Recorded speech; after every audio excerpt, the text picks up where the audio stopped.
Pour ce deuxième épisode de la série Le hasard et la nécessité, je vais lire ma copie de philosophie rendue pour l'agrégation interne de 2022, où j'ai eu une bonne note. Je ferai aussi, je pense, une lecture de ce type pour d'autres copies, notamment des copies d'explications de texte où j'ai eu des notes moins bonnes. Mais là, en l'occurrence, il me semblait que ça rentrait bien dans cette série parce que d'abord, ça présente une copie de philosophie qui a eu une bonne note à l'examen en question. Et par ailleurs, l'intérêt de cette lecture ici dans le cadre de cette série, c'est que le sujet, c'était « Le bonheur est-il affaire de hasard ou de nécessité ?» Et donc, on est entièrement dans le problème. Donc ça permet, on va dire, de voir comment on peut traiter cette question-là ici, connectée, on va dire, au thème, à la notion du bonheur. Et ça permettra aussi de voir quelques points méthodologiques. Alors, je ne l'ai pas relu depuis très très longtemps. En fait, je crois que je l'avais relu juste après l'avoir reçu. Et encore, je ne suis même pas sûr d'avoir été jusqu'au bout. Donc là, je vais la relire de A à Z. Je la tiens à disposition des gens que ça pourrait intéresser, par ailleurs, de la voir. Donc je vais aussi en faire une relecture critique, c'est-à-dire, bon, si j'ai quelque chose à redire, si je vois des éléments que j'aurais changés, des éléments qui sont peut-être en rupture avec même ce que je peux conseiller sur cette chaîne, bon bah c'est aussi un exercice en quelque sorte de relecture. Alors a priori c'est plutôt une bonne copie normalement, ou alors le correcteur s'est complètement trompé et on va se rendre compte que j'usurpe totalement le concours, on verra bien. Mais il y a sûrement des choses à dire. Alors, dans son livre de l'intranquillité, Pessoa fait état de l'impossibilité pour une conscience d'atteindre la tranquillité. Toute conscience, pense-t-il, en tant qu'elle est lucide, est confrontée à ce qui lui apparaît comme le hasard, l'aléa, l'imprévisible. La conscience se situe dans une position initiale d'impuissance. Elle peut saisir des objets du monde, les penser et les intégrer dans les calculs de ce qui est probable, mais le monde lui apparaît toujours dans son désordre. Penser le bonheur d'une telle conscience, c'est donc penser la situation initiale de cette conscience qui se représente le devenir comme hasardeux, c'est-à-dire comme fondamentalement imprévisible.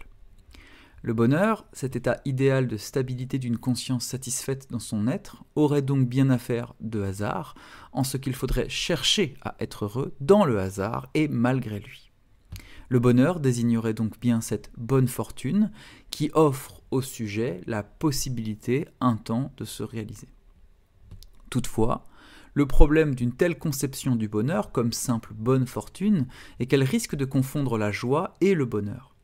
Si la joie désigne bien l'état affectif éphémère issu de la bonne fortune d'un monde qui s'est, pour le sujet, pendant un laps de temps correctement disposé, le bonheur, lui, désigne plutôt une disposition de l'être, dans le temps, un état tel que le sujet puisse dire qu'il est heureux, et pas seulement qu'il éprouve de la joie.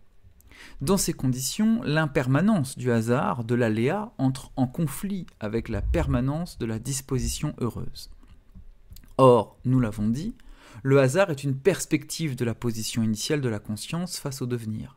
L'expérience du hasard est donc irréfléchie, et l'enjeu d'une pensée du bonheur est donc peut-être de dépasser le désordre du monde perçu initialement pour en penser l'ordre sous-jacent, ou même le réordonner nous-mêmes.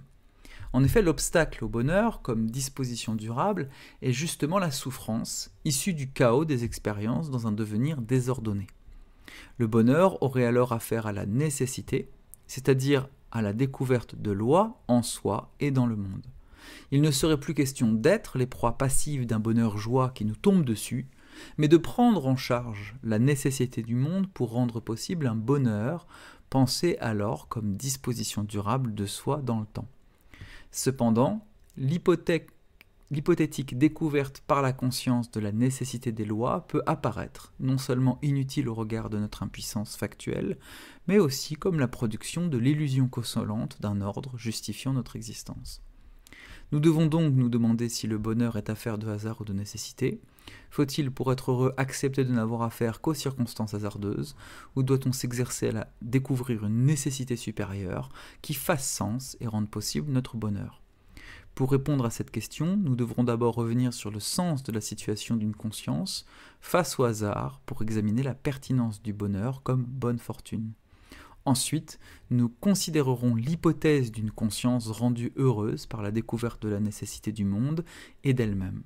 Enfin, nous reviendrons sur l'idée d'une vie bonne comme intégration du hasard dans la nécessité d'un récit. Un point méthodologique, bon, je suis assez content, on va dire, de ce que dit cette copie, parce qu'elle est, je crois, en cohérence avec ce que je raconte. C'est pas très compliqué.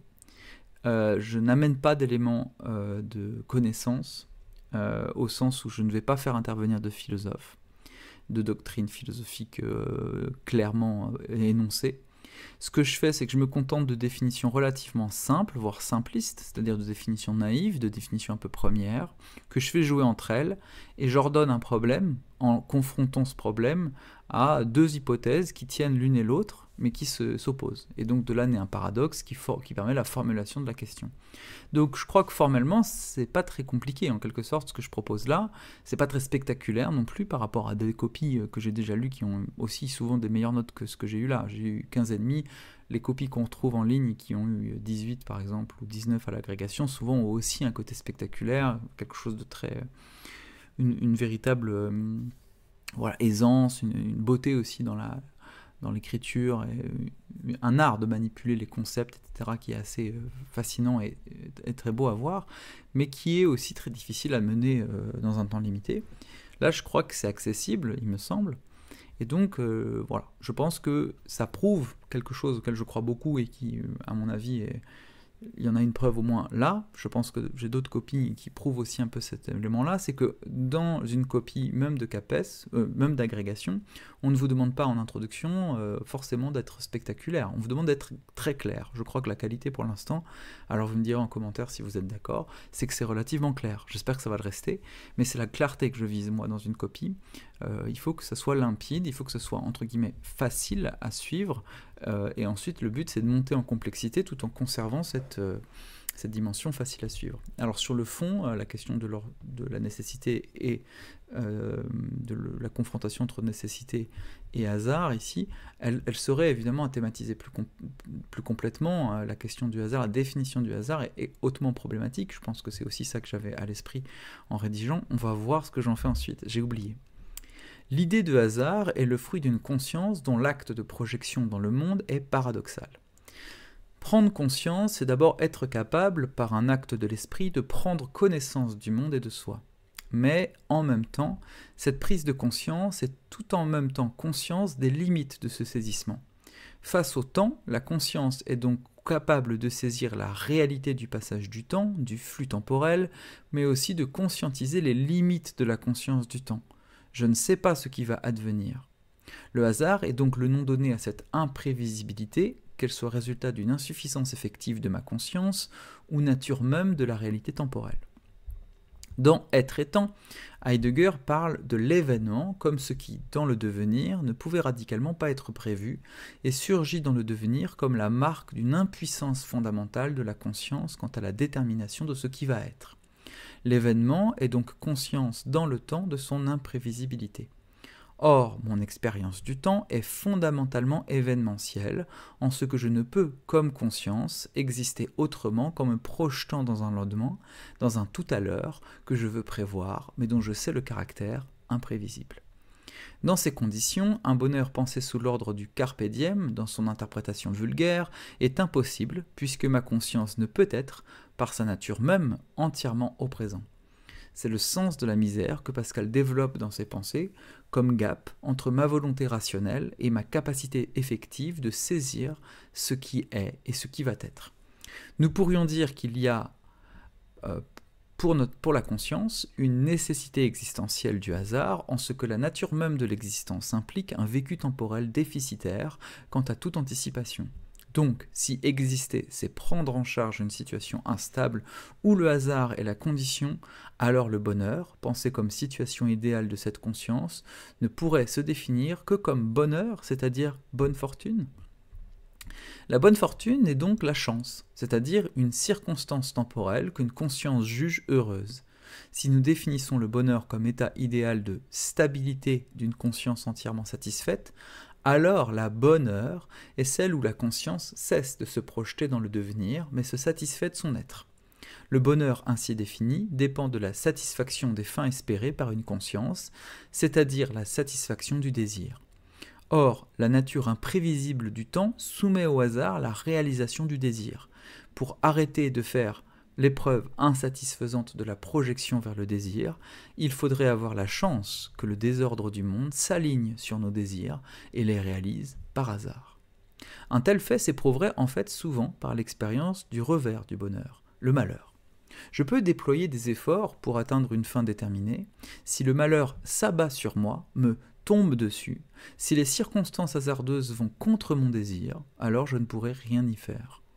Malheur et bonheur ne seraient alors que les noms donnés aux circonstances, telles qu'éprouvées par une conscience se projetant dans le torrent du devenir. Ainsi le bonheur n'a bien affaire qu'au hasard et n'est donc à ce titre rien de plus qu'une espérance. Dans la métaphysique des mœurs, Kant pense le bonheur comme un idéal de l'imagination. Autrement dit, la raison pure ne peut considérer le bonheur comme un véritable concept en ce que son contenu dépend de l'individu. Le bonheur ne peut donc être une fin objective parce qu'il ne répond à aucune loi telle qu'on peut les découvrir par la raison pure. Le bonheur ne peut être qu'une maxime, c'est-à-dire une fin individuelle, et, à ce titre, n'est qu'une espérance de la raison pratique. Chez Kant, c'est la loi morale qui est une fin de l'agir humain, et même un impératif, alors que le bonheur, lui, est une espérance associée à cette fin première, et qui ne la conditionne pas. Le bonheur ne relève donc pas d'une nécessité, contrairement à la loi morale exprimée dans la nécessité de l'impératif catégorique, mais une hypothèse pratique qui soulage le sujet dans l'exercice de son existence. Nous pouvons donc dire que la condition existentielle de la conscience implique que cette conscience soit soumise au hasard comme conséquence nécessaire de son mode de projection dans le monde. Donc, en ce que le bonheur désigne bien un état idéal de cette conscience, il semble logique de dire que le bonheur est affaire de hasard, et même de la nécessité du hasard. Le bonheur est donc au mieux une chance, ou au pire l'espérance d'une conscience triste soumise à la force du désordre du monde. Une remarque rapide là aussi, donc je crois que on est d'accord, le compliment que je pourrais me faire, c'est que c'est extrêmement clair, je crois, que c'est assez limpide, il n'y a pas de difficulté, d'achoppement conceptuel, et il y a quelque chose que je vous conseille quand vous rédigez, et aussi quand vous faites cours, quand vous allez préparer des cours de philosophie pour ceux qui n'ont pas encore enseigné et qui suivent cette série, il faut absolument déplier les implicites. En fait, l'une des manières simples de développer une copie, c'est-à-dire d'approfondir un sujet philosophique et d'argumenter, c'est simplement de déplier les implicites. C'est-à-dire il faut qu'il n'y ait pas d'implicite. Il faut que tout ce qui pourrait être sous-entendu dans l'argumentation soit déplié devant la conscience de la personne qui lit la copie. Et ça donne une impression de grande facilité. Alors qu'est-ce que je pourrais faire comme critique ? C'est une critique qu'on peut me faire globalement, mais qui, à mon avis, justement, n'est pas hautement problématique dans un concours si on compense cette insuffisance par autre chose, c'est que j'utilise quelques références, Heidegger, Pascal, Kant, je les utilise à mon avis relativement correctement, mais elles ne sont pas très approfondies. C'est-à-dire, je dis d'Heidegger ce que tout le monde connaît, l'événement chez Heidegger, c'est pas quelque chose de peu connu. La référence à Pascal, c'est ultra connu, c'est ce dont je parle, et la référence à Kant, n'en parlons pas. Sur la question du bonheur, c'est vraiment un poncif ultime. Donc là, j'utilise 3 références qui sont très connues, que je développe finalement assez peu, même si je pense que je le fais correctement, et donc la critique qu'on peut me faire, et c'est une critique que je me ferais aussi si je devais travailler encore ce sujet, c'est qu'évidemment, il faudrait approfondir la manière dont ces références-là peuvent être mises en tension par elles-mêmes, on pourrait développer encore. Mais bon, finalement, ce qui se joue ici, ce que ça montre, parce que ma copie a une bonne note, c'est que c'est pas l'essentiel. Contrairement à ce qu'on croit parfois quand on prépare un concours, c'est pas l'essentiel. Évidemment que c'est un autre chemin. Ce que je veux dire, c'est que l'autre chemin pour avoir de très bonnes notes au CAPES ou à l'agrég, évidemment, c'est peut-être d'avoir une connaissance extrêmement fine des auteurs qu'on va utiliser et de pouvoir montrer de façon assez limpide et concise malgré tout, cette connaissance fine dans notre devoir. C'est possible que ce soit une voie pour avoir des bonnes notes à l'agrég et au CAPES. Mais moi, ce que je crois, c'est qu'il y a une autre piste, une autre voie, et qui n'est pas moins noble, au sens où je crois que la noblesse aussi de la philosophie, entre guillemets noblesse, son intérêt, c'est précisément quand elle essaye de produire des énoncés assez clairs, assez limpides pour la conscience philosophante, et en quelque sorte, qu'on chemine avec la personne qui pense.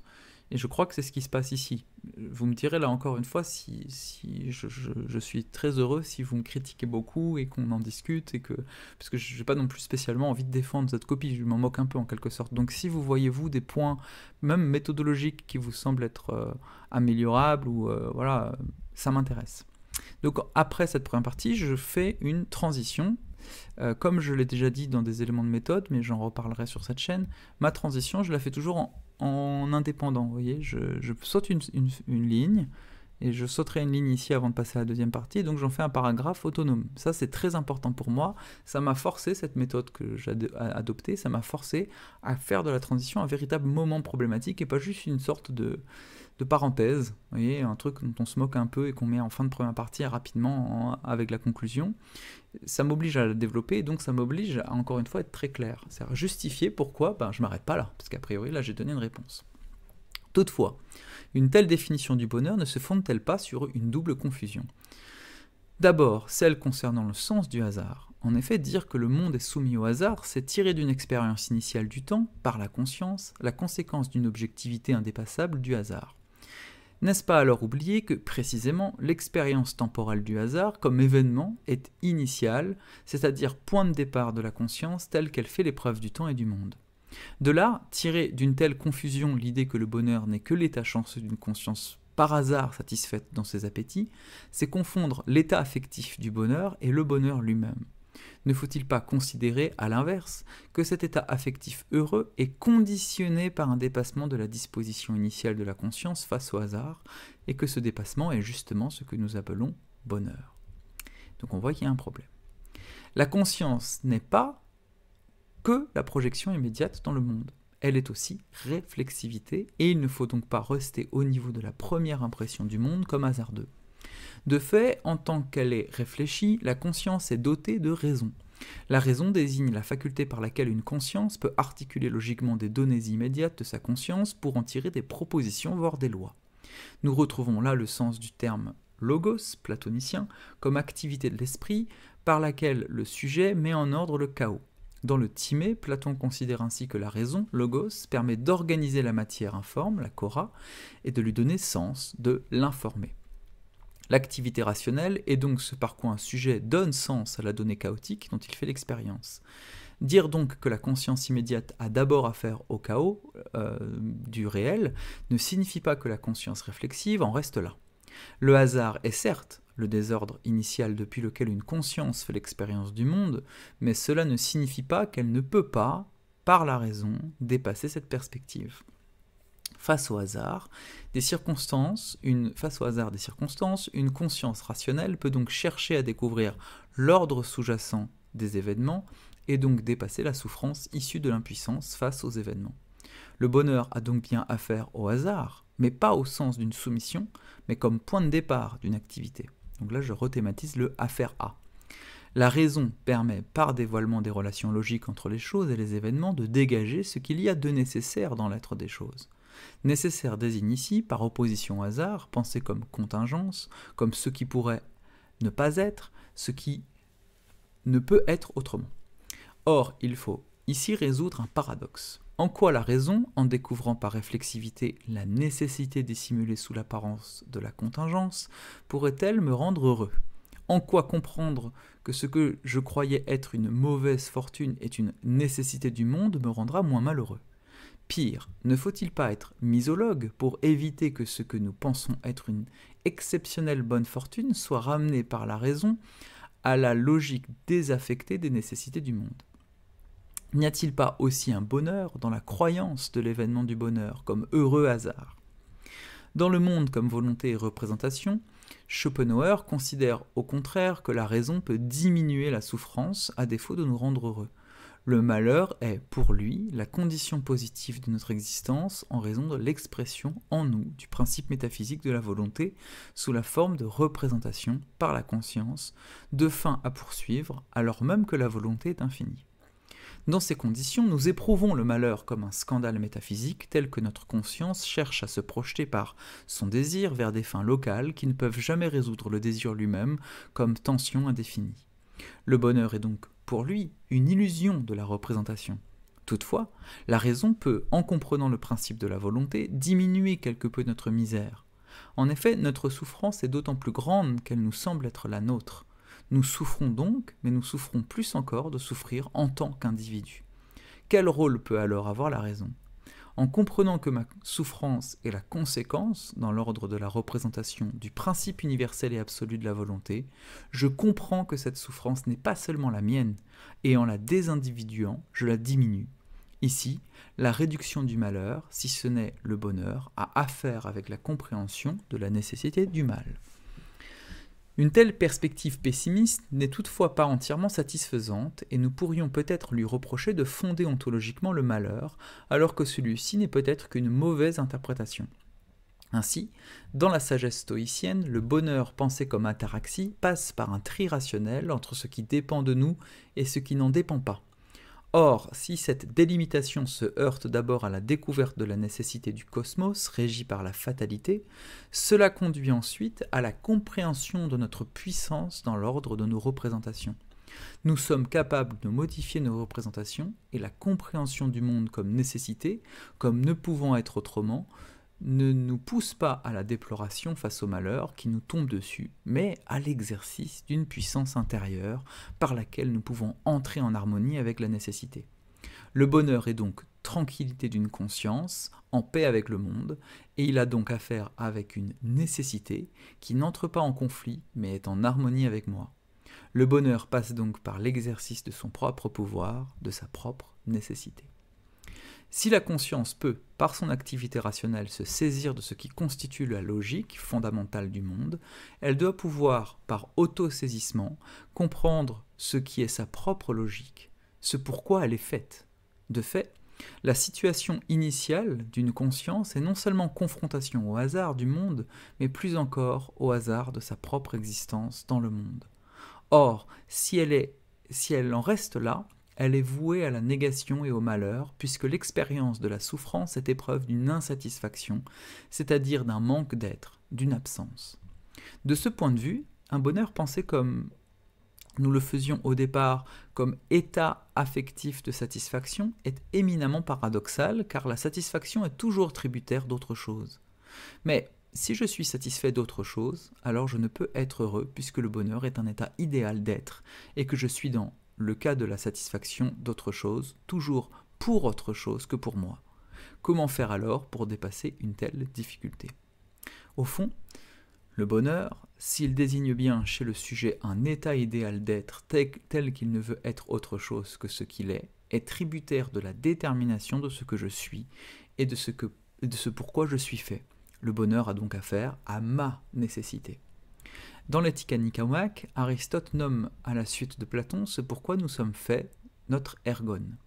L'ergone désigne la finalité que je dois poursuivre. Or, en tant qu'humain, je suis doté de rationalité et me contenter de ce point de vue, de plaisir sensible, c'est hyperboliser ma part animale, sensitive, au détriment de ma dimension intellectuelle qui me caractérise en propre. Aristote détermine ainsi le bonheur comme souverain bien, c'est-à-dire comme finalité des finalités, et découvre ce souverain bien dans une vie accomplie selon la vertu. Ainsi le bonheur a affaire avec notre propre nécessité. Par ailleurs, la pensée aristotélicienne nous permet d'étudier l'expression « avoir à faire ». Donc là, je reviens sur cette notion que j'avais, à mon avis, un peu trop oubliée pour l'instant dans la copie. En effet, si la faculté intellectuelle doit bien être déployée comme ergone de l'homme pour être heureux, cela ne peut se faire qu'à la faveur d'un acte, d'une activité. Ainsi, seule l'activité, l'energia de l'humain, lui permet d'exploiter ses dispositions exis. Que ce soit les vertus intellectuelles de la sophia et de la phronésis ou les vertus du caractère comme la tempérance ou le courage, toutes réclament l'activité du sujet qui ne réalisera sa vertu, l'arrêté, que dans la mesure où il ne considère pas sa nécessité intérieure comme un être, mais comme une puissance à mettre en acte par l'exercice d'une volonté capable de constituer de nouvelles dispositions. Nous avons donc bien affaire à la nécessité, et nous aussi affaire avec elle. Une telle pensée, que l'on peut qualifier de démoniste, implique d'une part de décorréler le hasard et le bonheur. Nous ne pouvons être heureux, au sens plein, sur un coup de chance, et d'autre part, de sortir d'une vision biaisée du bonheur, tel qu'il se définit seulement par ses conséquences affectives. Pour ce dernier point, Aristote nous offre une piste riche, puisque loin de troquer une définition du bonheur comme hédonisme par une définition du bonheur comme ascèse morale, il lie le vécu du plaisir au bonheur en tant que celui-ci est l'indice de la réalisation de notre nécessité, de notre ergone. L'homme vertueux est heureux parce qu'il réalise sa nécessité par ses actes issus de la part la plus noble de son humanité, et ce bonheur se manifeste en lui par le plaisir qu'il tire de la vertu qu'il déploie. Le bonheur a donc pour conséquence affective la satisfaction et pour cause rationnelle le déploiement pour soi-même de la nécessité qui travaille en nous comme tâche à accomplir. Le bonheur n'est donc pas affaire de hasard, mais affaire à lui comme point de départ d'une conscience qui, par la raison, peut comprendre la nécessité du monde où elle doit s'inscrire et sa propre nécessité qu'elle doit exprimer activement. Bon, une partie où je pense qu'on voit que je monte un tout petit peu en complexité. J'essaye d'être clair, à mon avis elle est plus complexe dans sa construction. Un point méthodologique important à mon avis, c'est que l'une des choses que j'essaye de faire, que j'essayais de faire à l'agrégation, que j'essaye de faire encore quand je travaille des copies, etc., c'est la première partie, donc la thèse, ne doit pas être entièrement détruite par la deuxième. En fait, la première partie, c'est les marches d'un escalier. On continue l'escalier et de monter l'escalier avec la deuxième partie, et donc on conserve quelque chose. Et donc là, l'idée qu'il y a un point de départ qui est l'espèce d'évidence du caractère hasard de l'existence, ça, je le conserve. Donc ça, je pense que c'est une bonne stratégie. Mettre des questions à l'intérieur d'un devoir, à mon avis, c'est intéressant. Je le fais un peu dans cette deuxième partie. Ça permet de redynamiser la lecture, de rendre active la pensée, donc voilà. Bon, je continue. Transition du 2 au 3. Pourtant, notre propos ici tend à évacuer le problème du vécu du hasard dans la définition du bonheur en fondant le bonheur comme activité d'un sujet, se déployant idéalement dans sa nécessité. Mais n'est-ce pas préjuger d'une force que la raison ne possède pas ? À moins de se figurer un sage idéal, le hasard dans l'existence n'a-t-il pas une réalité, au moins affective, qui risquerait de remettre en cause le bonheur, même pensé comme existence accomplie, et plus comme satisfaction ? L'événement du mal, par exemple, n'est-il pas propre à rendre vaine, voire absurde, la tâche de l'être vertueux ? Pour dépasser une telle difficulté, il nous faut donc comprendre comment une conscience peut avoir affaire au hasard, sans l'évacuer par la raison, sans nier sa réalité existentielle. Troisième partie. J'espère que vous tenez le coup. Je ne sais pas si c'est audible ce que je fais là. Pareil, s'il y en a qui ont survécu jusqu'ici à cette vidéo, bah dites-le moi. Dites-moi si c'est un exercice qui vous semble pertinent. Cette lecture un peu in extenso d'une copie que j'ai réellement faite. Bon, à voir.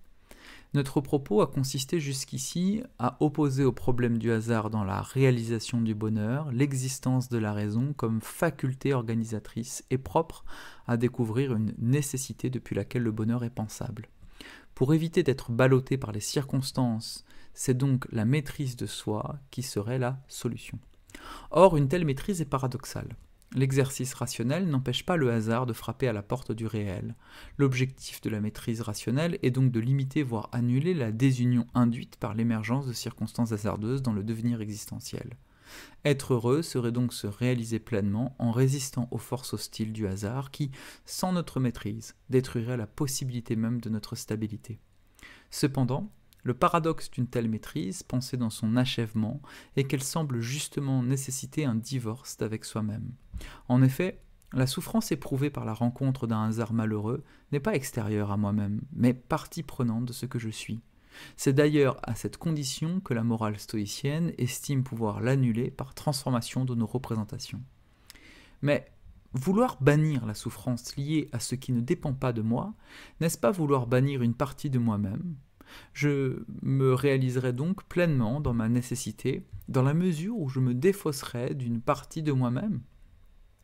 Pour aller au-delà de ce problème, ne faut-il pas admettre que, si le bonheur il y a, il doit avoir affaire avec la souffrance, non pas comme contenu affectif à néantiser, mais comme élément constitutif du sujet et donc de sa pleine réalisation. Le malheur est toujours un scandale dont on refuse la nécessité. Chez Leibniz, le mal, comme événement, est toujours amené à la logique supérieure de la nécessité suprêmement bonne du plan divin. Ça, c'est dans les Essais de Théodicée. Le mal est donc contingence absolue, hasard absolu, parce qu'il rompt la nécessité et la cohérence logique du devenir. Le hasard peut nous faire souffrir parce qu'il est incohérence. Or, ce scandale du mal n'est pas un épiphénomène de notre existence, mais le rappel quotidien de ce que, malgré notre raison, le pouvoir nous échappe de rendre notre existence parfaitement cohérente. Dans la volonté de puissance, Nietzsche considère ainsi qu'une existence qui voudrait pleinement se réaliser dans la volonté de puissance ne pourrait le faire qu'à accueillir même ce qui, dans l'expérience de son devenir, relève d'une souffrance. Autrement dit, plutôt que de nier l'incohérence du mal comme hasard absurde en le rabattant sur une nécessité supérieure qui en donne une justification spirituelle, il faudrait dire oui à cette souffrance comme constitutif de sa vie. Toutefois, cela ne peut rendre possible le bonheur, puisque une telle manière d'envisager l'existence rend caduque l'espoir de la réalisation d'un moi unifié et cohérent dans son devenir. Sommes-nous alors, quelles que soient les perspectives, condamnés à la désunion et à la quête impossible d'une nécessité qui rendrait pensable notre bonheur ? Nous sommes donc face à un problème. Nous ne pouvons pas ne pas avoir affaire avec le hasard si nous voulons être heureux, car alors nous nions une partie constitutive de nous et de notre vécu, et nous ne pouvons non plus dire oui au hasard sans rendre effective la rupture de notre devenir, fragmentant notre existence et détruisant la possibilité du bonheur. Comment faire alors ? L'objectif est de réaliser l'unité de notre existence. Or, pour que notre existence soit une, et que nous puissions dire d'elle qu'elle a été heureuse, un acte de la conscience est nécessaire pour amener l'hétérogénéité des circonstances imprévisibles de notre vécu temporel à l'unité nécessaire d'une vie. Cet acte, c'est le récit. Chez Ricoeur, le concept de narrativité désigne l'acte par lequel un sujet produit un récit de soi qui met en cohérence son devenir. Paul Veyne considère que l'histoire consiste en une mise en intrigue. Sans l'acte de l'historien, les événements historiques s'éparpillent en singularités où tout se vaut. Faire récit de soi consiste donc à unifier les événements de son existence, événements issus du hasard des circonstances, dans un récit cohérent qui a double valeur. Une valeur rétrospective d'abord qui permet de faire sens de ce qui a été, et une valeur prospective ou éthique ensuite qui permet, depuis ce récit passé, d'envisager un plan de vie fondé sur des valeurs. La vie bonne, que nous identifions ici au bonheur, est donc celle qui réalise la synthèse des événements pour faire apparaître la nécessité d'une vie. Une telle nécessité n'est pas la découverte d'un sens transcendant dont l'expression particulière dans une vie serait le bonheur, mais la construction d'un sens immanent qui, depuis la désunion des hasards de l'existence, produit un sens qui a valeur éthique. Nous pourrons dire de celui-ci qu'il a été heureux si la vie, dans sa totalité, est en cohérence avec un récit qui lui donne sens. Le bonheur a donc affaire avec le hasard comme matériau constitutif du récit de soi pour faire émerger la nécessité d'une vie entièrement bonne. Le bonheur est donc affaire au sens où il suppose l'acte conscient d'un sujet qui unifie le hasard dans la nécessité d'un récit.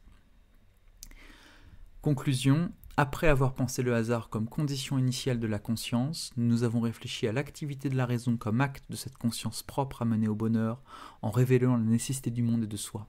Enfin, nous avons réintégré le problème du hasard comme risque de désunion d'une vie bonne, en établissant la thèse selon laquelle le bonheur désigne l'acte de récit d'un sujet parvenant à faire la synthèse des événements de la vie pour en faire l'unité d'une vie.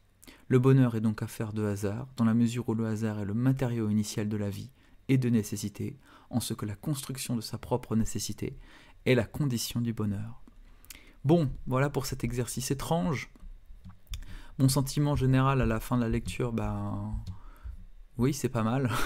Je crois que c'était une copie plutôt réussie par rapport à mes objectifs personnels, qui sont peut-être pas les vôtres, et qui sont peut-être pas d'ailleurs des objectifs que certains peuvent considérer être ceux de la philosophie. C'est-à-dire, je crois que c'est pas très flamboyant quand j'utilise les références.